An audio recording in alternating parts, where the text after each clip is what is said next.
grabbar.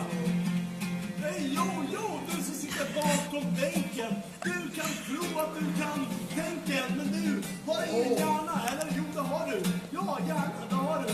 Wow, bra. Jag är bra.